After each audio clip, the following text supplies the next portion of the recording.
system for the blood. Gross chicken anatomy. External anatomy. Both male and female chickens have a comb and wattle. The comb is located at the top of the head and the wattle hangs below. Chickens are unable to sweat, and these appendages help with their heat regulation system. They are both thick with capillaries and veins. The comb functions as a place to cool blood, and when the comb is red and healthy, it is a sign that the chicken is ready to mate. Wattles also function as a cooling system for the blood. They are pretty easy to remember because the comb looks like a comb and the wattle is fun to say. Earlobe and egg color have a correlation in chickens. For example, if the chicken has red earlobes, they will lay brown eggs. Scientists are not entirely sure why there is a correlation between earlobe and egg color. In birds, the lips and cheeks are replaced by a beak, which is an area of dense skin that covers the incisive bones of the mandible. No modern birds possess teeth. Instead, they have a hard dental palate at the roof of their mouths, which you can see in this picture. The size and structure of the tongue depends on the species of bird, and the tongue is located on the floor of the lower mandible. The glottis makes sure that there is no food that can enter the lung while the bird is eating. The uropial gland is also known as the preen gland or oil gland. It is located at the base of the chicken's tail on the lower back, just in front of the tail feathers. The uropial gland is responsible for secreting a thick, transparent oil that the bird will use to spread over their feathers in the act of preening. The brachial vein is the most common site for blood collection in the adult chicken. It runs between the biceps and triceps muscles and bifurcates proximal to the elbow. Muscles. The biceps and triceps surround the brachial vein located in the wing of the chicken. The bicep is visibly larger and located cranial to the brachial vein. The tricep is smaller and is located caudal to the brachial vein. When you pull on the tricep muscle contracts while the bicep muscle relaxes, and this results in the extension of the elbow. When you pull on the bicep muscle, the tricep relaxes, and this results in the flexion of the elbow.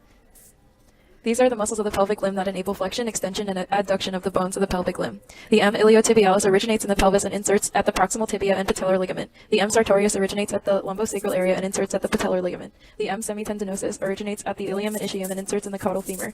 The M. semimembranosus originates at the pelvis on the lateral surface of the ischium and inserts on the caudal surface of the tibiotaris. The M. tibialis anterior originates at the ventral border of the ilium and pubis and inserts at the distal femur.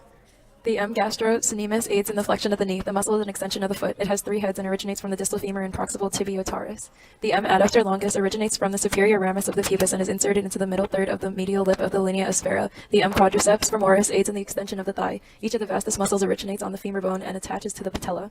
The M. superficial pectoral is the largest muscle of the bird and contributes majorly to the downward movement of the wing. The muscle originates from the sternum, furcula, and sternal ribs. It inserts at the ventral surface of the humerus. The M. pectoralis lies over the M. supracoracoides, and the M. supracoracoides is much smaller than the M. pectoralis in this particular species of bird because they do not fly much. The digestive system. Here we can see the detached crop placed onto the esophagus and trachea in the wrong location. The green arrow indicates where it would be if it were attached. The trachea is easily identifiable by its cartilaginous rings, which prevent it from collapsing when air is breathed in, and the esophagus should be next to it. The crop stores all of the food that the chicken ingests until it's ready to be digested, which leads us to our next organ, the gizzard. Fun fact, I've eaten gizzard before. 0 out of 10, do not recommend.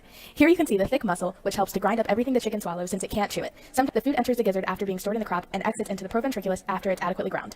The proventriculus aids in acidic and enzymatic digestion. It kind of sounds like a Harry Potter spell. That makes it easy to remember. From there, it goes to the duodenum, which secretes bicarbonate, which helps neutralize the acid from the proventriculus. The duodenum folds in half and holds the pancreas right in there. The pancreas also secretes enzymes that aid in digestion. We also have the gallbladder in that area, which stores bile. From the duodenum, the contents travel to the small intestine, where most nutrient absorption occurs. From the small intestine, the contents visit the ceca, which specialize in the breakdown of cellulose. Lastly, the digested food travels to the large intestine, where the majority of water reabsorption occurs, and then gets pooped out through the cloaca. Transitioning to the other end of the chicken, here we can see the sphinx, which is the larynx in birds and allows them to grow. We can also see the small lungs, which don't actually expand because birds don't have a diaphragm. Instead, they have 9 small air sacs expand and contract like a balloon.